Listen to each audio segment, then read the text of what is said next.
Seventh property of cosets की हम बात करते हैं. Let G be a group, A be an element of G and H is a subgroup of G, then AH equal to HA if and only if H is equal to AHA inverse.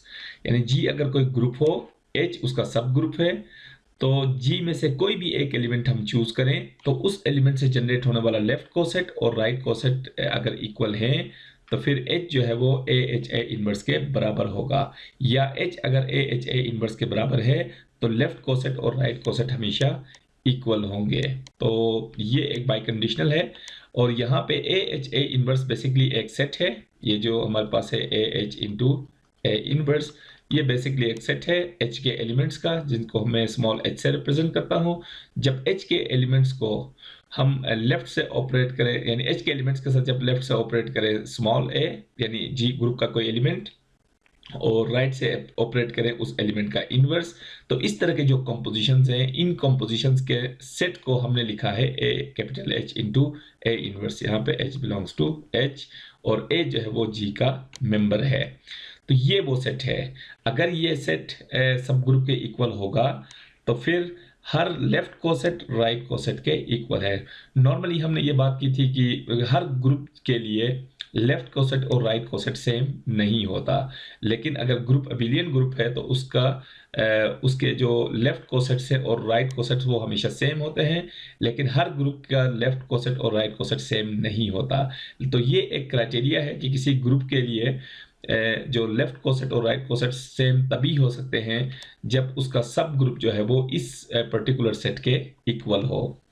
तो चूंकि ये एक by conditional है, इसको साबित करने के लिए हम एक स्टेटमेंट को ट्रू सपोज करेंगे तो दूसरा रिजल्ट उससे प्रोड्यूस होना चाहिए, और दूसरे रिजल्ट को अगर हम ट्रू सपोज करें तो उससे पहला रिजल्ट प्रोड्यूस होना चाहिए. तो हमने पहले रिजल्ट को हमने सपोज किया है AH इक्वल टू HA, तो let AH equal to HA, और यहाँ पे हमने A इनवर्स जो है वो ऑपरेट किया है राइट साइड से, तो ये AH है, तो ये as it is A inverse right side से ऑपरेट किया. तो राइट जो दूसरी साइड है इक्वेशन की, वहां पे भी हमें A इनवर्स को ऑपरेट करना होगा राइट साइड से, तो जो कि हम कर चुके हैं. HA एज इट इज और A इनवर्स हमने राइट से ऑपरेट किया है.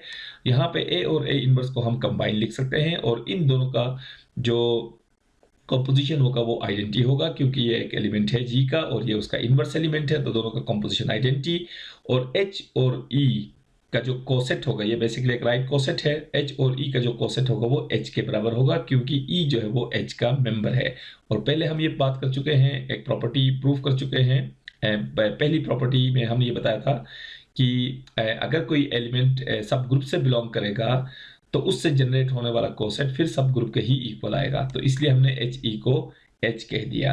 तो ये वो रिजल्ट है जो इसका सेकंड पार्ट है, जो कि पहले पार्ट से प्रोड्यूस हो चुका है. यानी इससे साबित हुआ कि अगर पहला रिजल्ट ट्रू है तो सेकंड रिजल्ट भी लाजमी ट्रू होगा. अब इसके कन्वर्स प्रूफ की तरफ जाते हैं. तो कन्वर्स में हम सेकंड रिजल्ट को हम ट्रू सपोज करते हैं, और हमें साबित करना होगा कि AH जो है वो HA के इक्वल है. तो सेकंड रिजल्ट हमने सपोज किया है, let suppose H equal to AH into A inverse, और यहाँ पे हमने A ऑपरेट किया है अगेन राइट साइड से, तो H के साथ A राइट साइड से ऑपरेट करें तो ये होगा HA, और AHA इनवर्स के साथ जब A राइट से ऑपरेट करेंगे तो ये A ऑपरेट हो जाएगा.